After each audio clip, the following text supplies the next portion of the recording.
A story by W. H. Holmes. Chet Burke was lazily reclining in his favorite easy chair, absorbed in a rare book on alchemy and black magic, when his sister answered a summons at the door. In addition to managing the household affairs of the apartment in which she and Burke lived alone, her duties also consisted in scrutinizing the many visitors. Most of them could be persuaded to call at the bookstall, which Burke conducted when not devoted to some criminal mystery that held him until it was solved.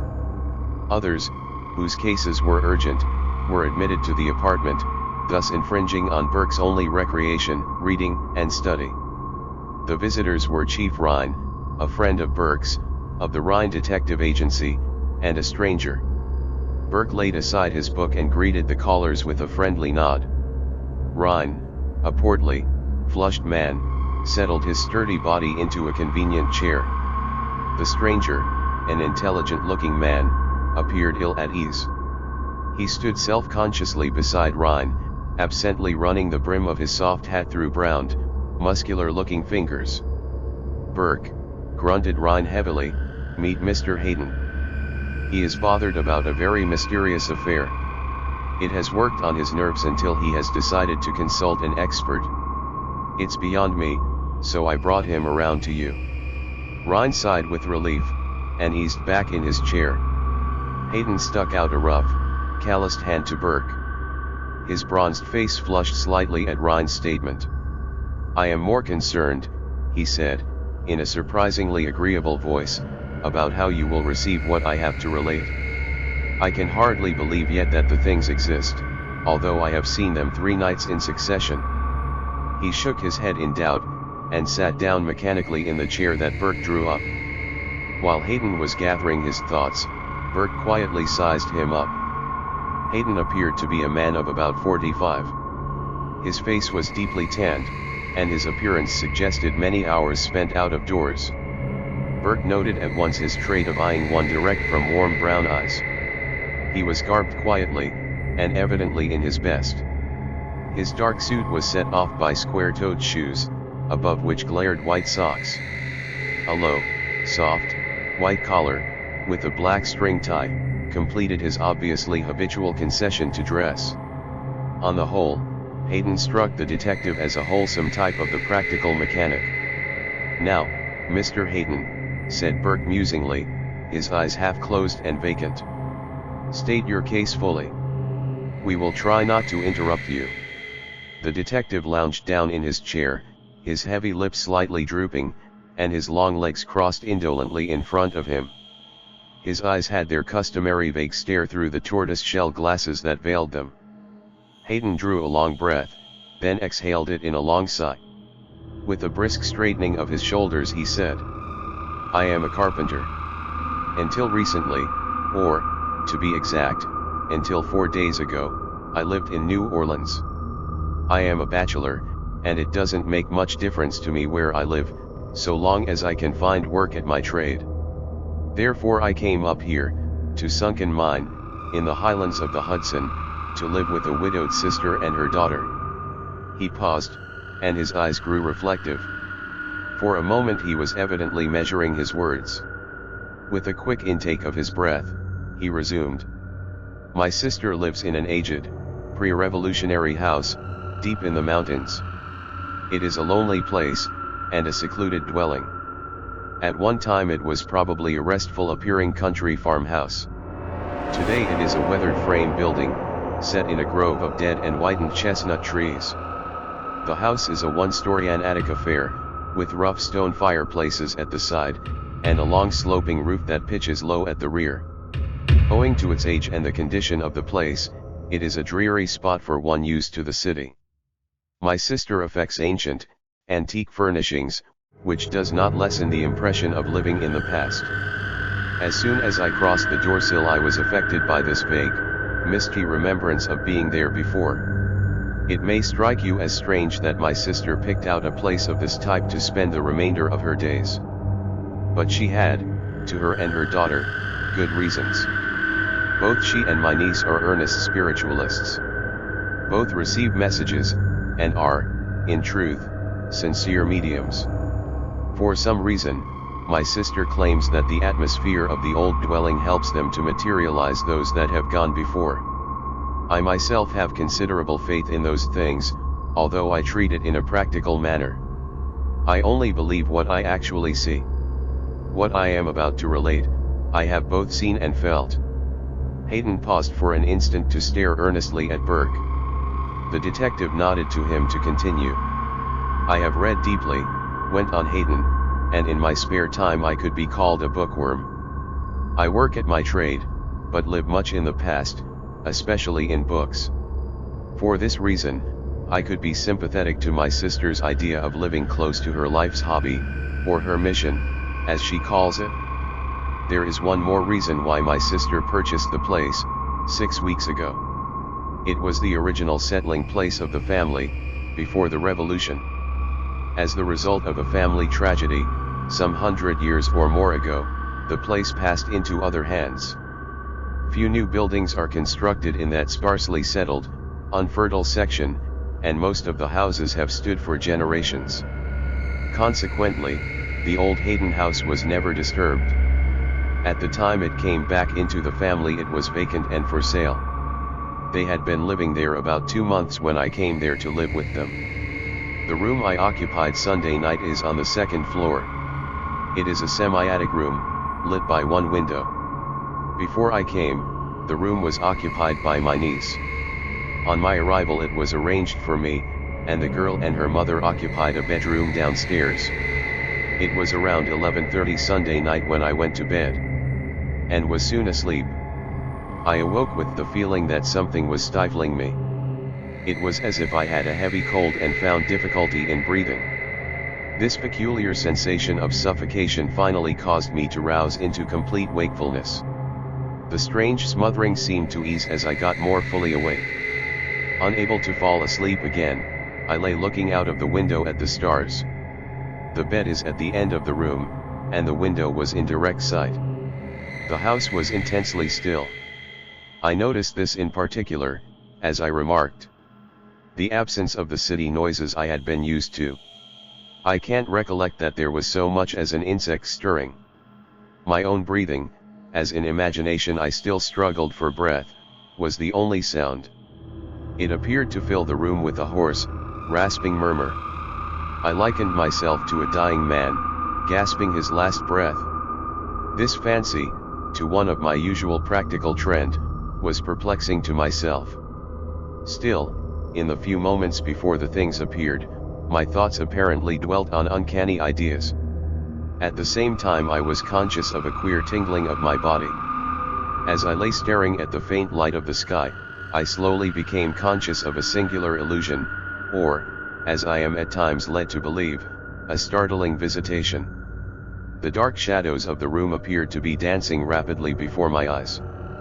They were streaming in long wreaths, coiling in fantastic spirals, and wafting through the room in wide, level films of blackness. I don't know how I could see this, but it was plainly visible.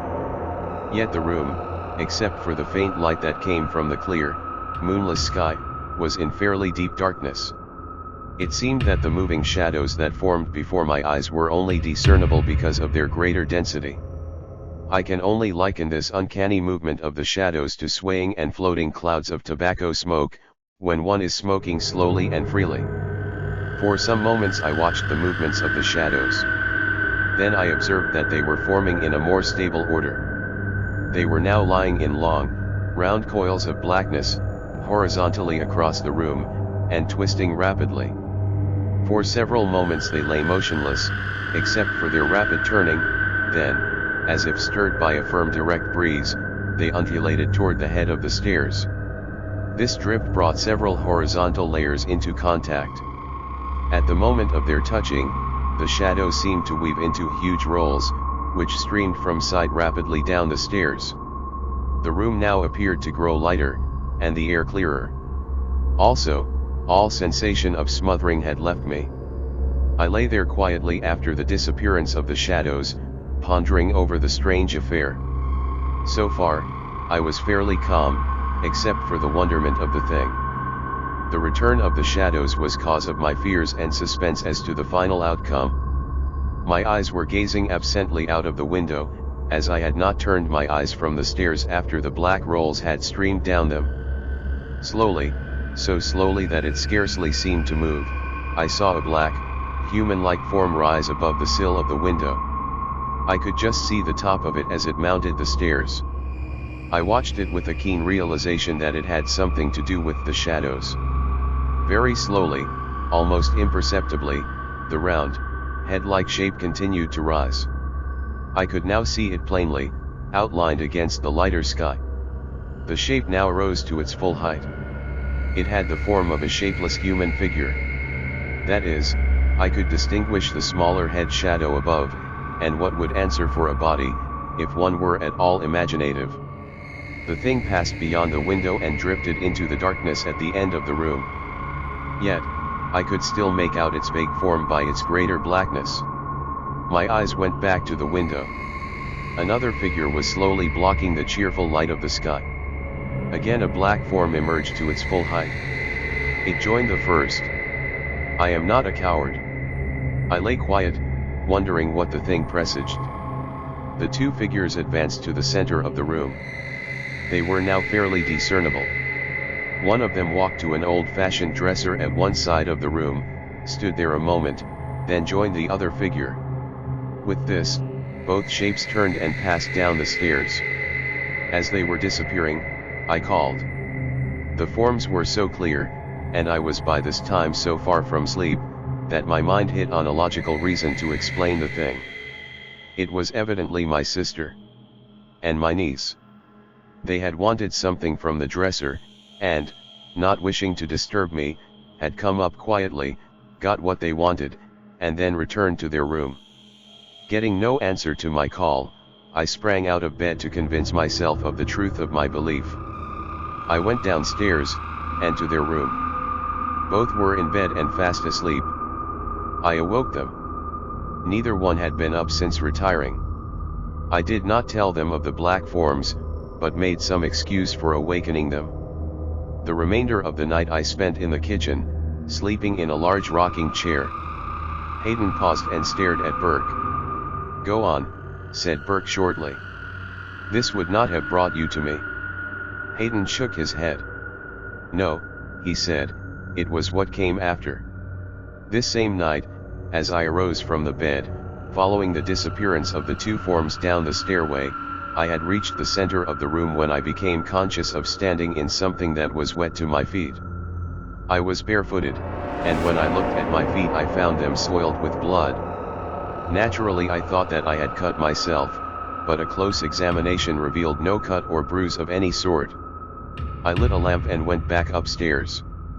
My first glance was at the spot where I had first felt the wetness. A glance revealed the cause. Directly in the center of the bare board floor was a large pool of fresh blood. It was slowly spreading out over the floor, and sinking into the dry wood. I cleaned it up as much as possible, and then searched the room thoroughly. There was absolutely nothing that I could find that would explain the blood. The next morning, both my sister and my niece complained of feeling languid and fagged. My niece, a very white, frail girl, was even more colorless than usual, and her mother, noticeable for her deep intense eyes and the black rings that encircle them, seemed listless and indifferent to everything. Noting this, I scrubbed up the blood stains before they made up the room, and said nothing of what I had seen. Things were normal until Monday night. Again, about the same hour, I was awakened by a smothering sensation. Once more I heard my own breathing as I gasped for air. As I got more fully awake, I found that the smothering sensation grew more intense. I sat up in bed, crouched over like one suffering with the asthma, and striving to fill my lungs with air. But this did not relieve my distress. Unconsciously, my eyes were fixed across the dark room. Again occurred the weaving of the shadows. Panting, stifling, and seemingly unable to arouse myself enough to get out of bed, I watched the repetition of the scene of the previous night. Once the horizontal streams of shadows were formed, my breathing became more normal, and I seemed to regain the power to move and think clearly. I then deliberately waited to see the finish of the affair. The banks of twisting shadows disappeared down the stairway, and the two figures repeated their previous trip. As soon as they had descended past the window, I sprang from bed and lit my lamp. My eyes went at once to the floor. The pool of fresh blood was there for the second time. I let it lay and tiptoed downstairs, and to the women's room. Both were in a sound sleep, but I was struck at once by the haggardness of their features. I did not awake them. Getting a basin and water, I returned upstairs. I again scrubbed up the floor, this time with much care, as the stain had now gone deep into the aged boards. Leaving the lamp lit, I went back to bed. Finally I fell asleep. Nothing occurred during the remainder of the night. The morning after this second visitation, resumed Hayden, I again remarked the extreme pallor of my niece and the haggard, gaunt face of her mother. Still, I remained silent, determined to solve the riddle for myself. Last night I retired early, and I took several precautions. First, I secured an electric flashlight. Next, I powdered the stairs with flour. I also sprinkled the floor on the attic room. I now had a trap that no human being, or any mechanical figure, could tread over without leaving a trace. This done, I blew out the lamp and went to bed. I lay awake for a matter of 2 or 3 hours. I was determined to stay awake until the shadows commenced to form, or until I began to feel the smothering sensation. In this way, I would have a grasp on it from beginning to end. But in spite of my resolution, I fell asleep. I was again awakened by an uncanny feeling.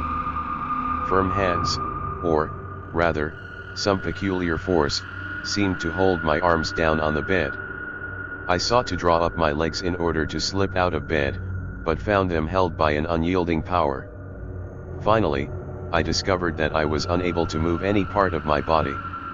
I was certainly awake, yet I was as helpless as a person in a nightmare, who fancies that his body is totally paralyzed. Forced to lay motionless, I saw the black shadows stream from various parts of the room.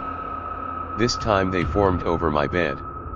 I could feel them drift across my face, spinning, waving, and twisting and contorting.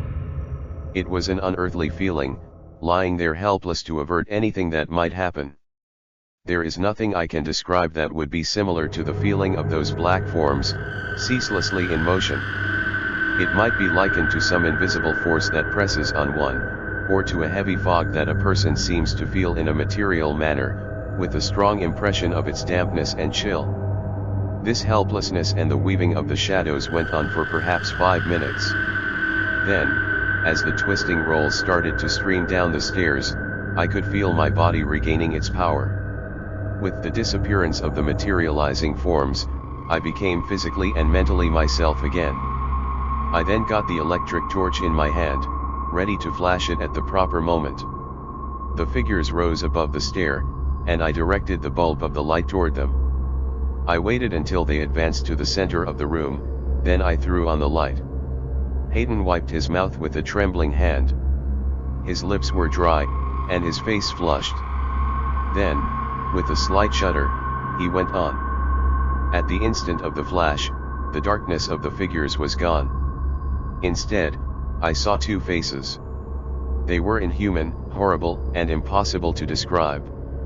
They leered at me with their shadowy, devilish faces, scarcely discernible in the glow of the torch. They seemed to be mocking me. They were corpse-looking and repulsive, but the eyes were terrible. They were full and real, and glowing, with a hellish, vengeful fire. But with all the horribleness of the faces, it was not they that held me motionless. It was at that moment that I discovered the source of the blood. It was dripping out of the air, and falling in a steady patter. I glanced up at the ceiling, but it was firm and unbroken. While I watched it was scarcely a second the drops seemed to form in the air above the floor. They were rapidly ceasing when my nerves gave way for the moment, and I let out an involuntary yell. With the cry, the dripping blood suddenly ceased and the faces vanished. This brought me to my senses. I sprang from bed, determined to see the thing through. My first act was to scan my trap. I followed the flower down the stairs, but it lay in a white, unbroken dust, as I had scattered it.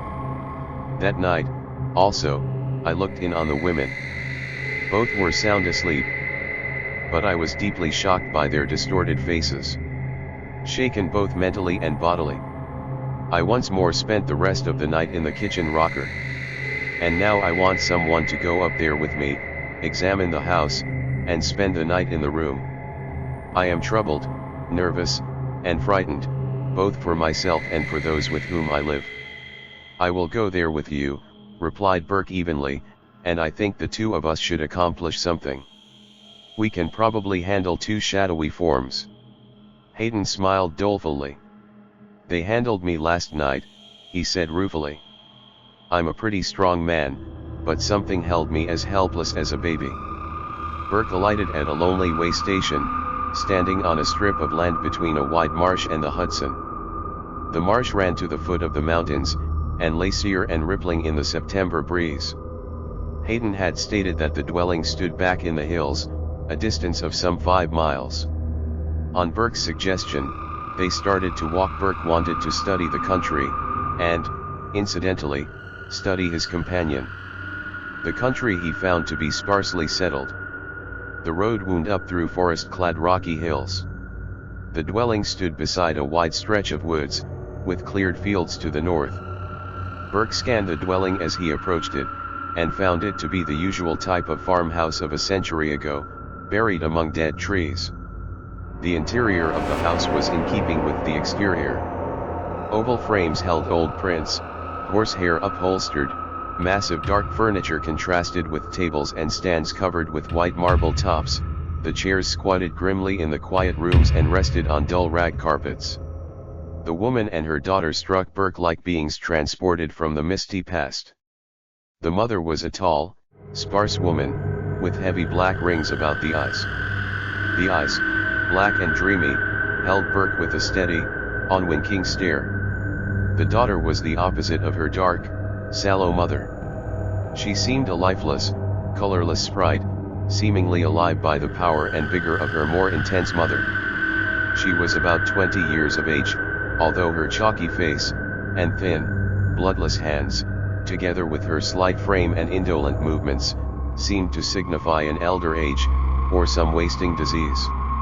Both were of the dreaming, musing type, speaking softly and briefly, and moving silently about the quiet house, and both were garbed in dresses of white material. Burke's first act was to visit the room upstairs. There was nothing to warrant his attention except the stained floor. He ripped up several splinters and put them in his pocket. He then announced his intention of visiting the nearest town, several miles to the south. Hayden asked no questions, evidently placing the affair entirely in Burke's hands. He remarked that he would walk down a ways with the detective, and await his return. The two women were still unaware of Burke's vocation, and accepted without comment Hayden's statement that Burke was a friend that was to remain overnight. As soon as Burke arrived in town, he went at once to the chief of police. Here he inquired for someone qualified to make an examination of the blood-stained splinters. He was directed to a doctor who maintained a laboratory. The latter, after a lengthy analysis, confessed himself puzzled. Something was missing in the composition. He could not account for the peculiar results he obtained. It was human blood and yet it was not. Burke returned to the chief of police and inquired about the Haydens. The chief was unable to give Burke any satisfaction, but directed him to an old settler in the vicinity who could probably furnish the desired information. Burke found the family without trouble.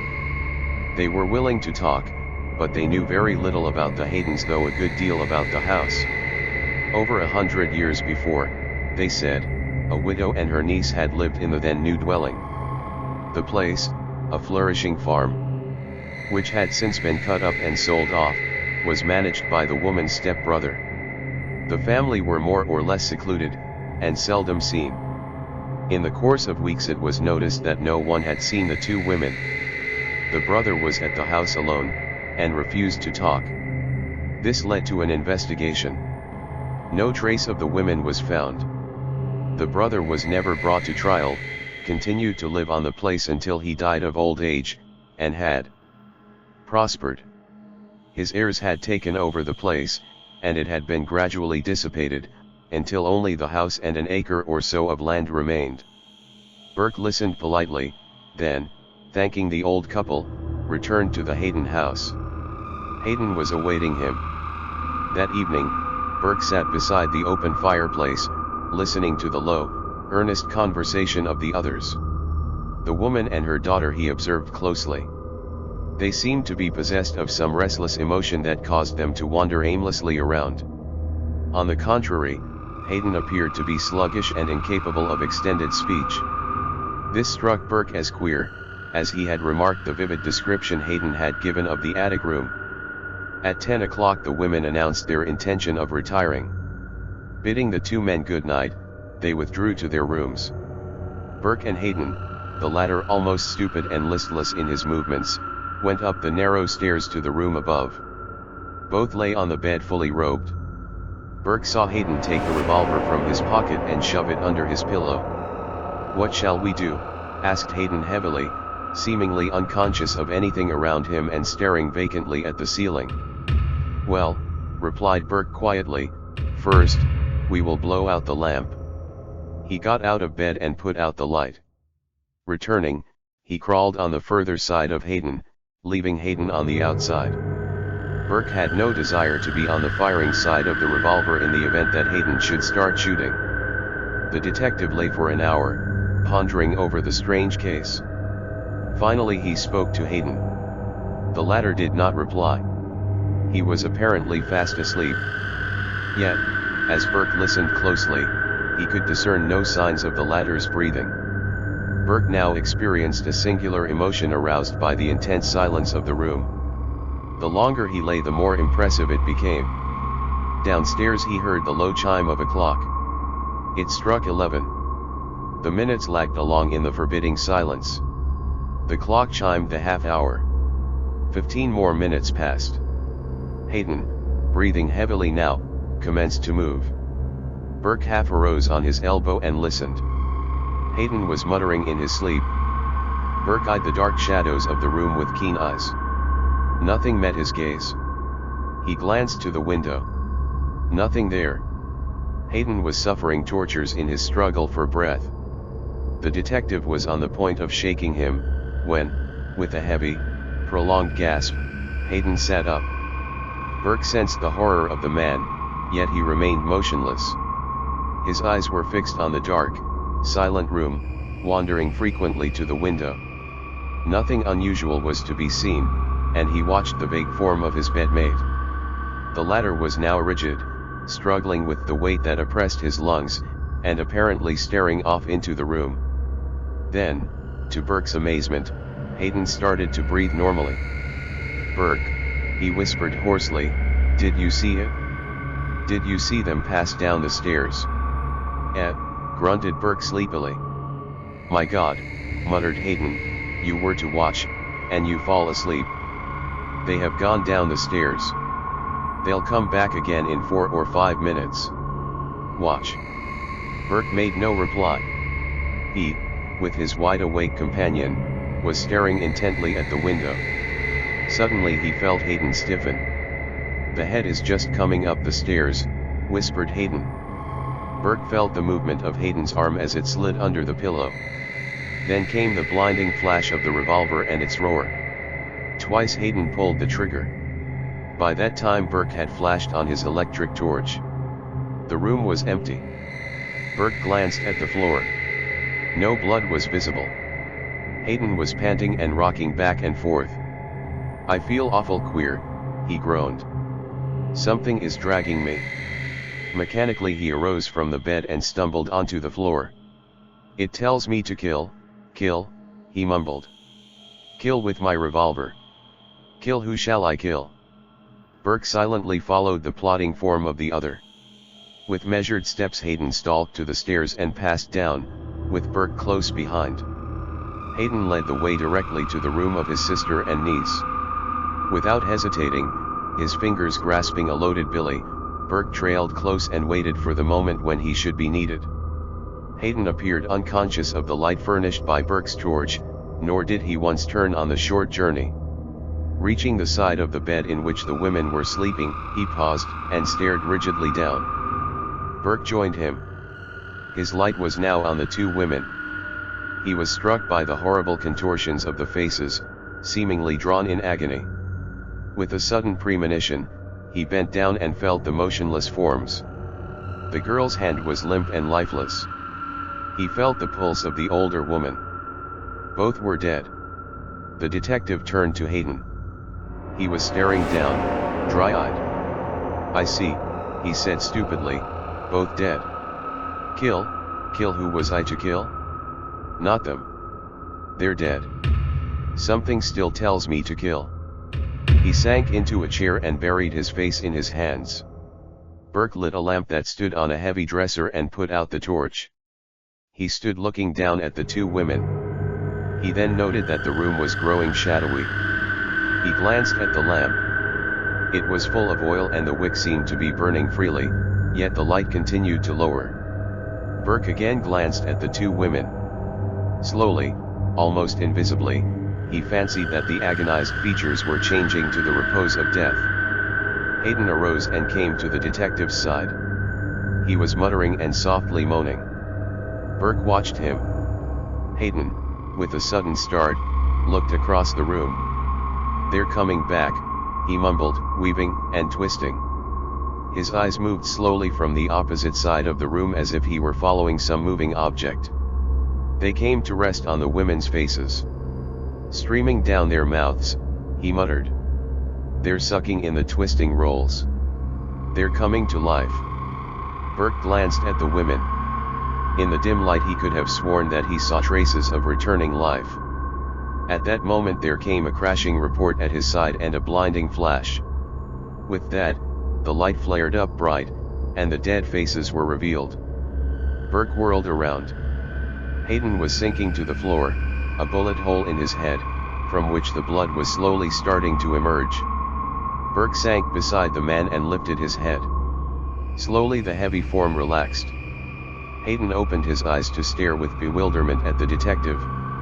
In another moment he was dead. Burke placed the body on the floor and went to the bed.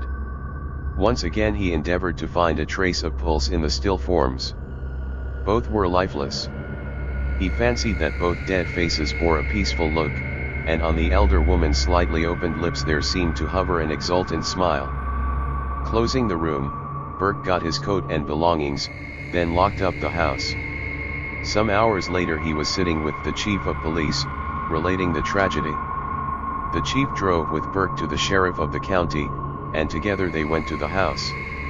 The sheriff had called up the coroner, and they found him waiting for them. A brief examination of the women revealed that both had died of heart failure, probably induced by some unexplainable shock. Burke took the sheriff aside. On the detective's suggestion, they wrecked the attic room in a thorough search. Burke wanted to locate the source of the dropping blood.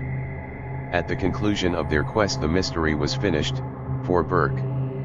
But it was to Rhine that he confessed his failure. Returning to his apartment in New York, he found Rhine there. "Well," cried the latter, as soon as he appeared, "did you solve the mystery?" "No," replied Burke. "I did not."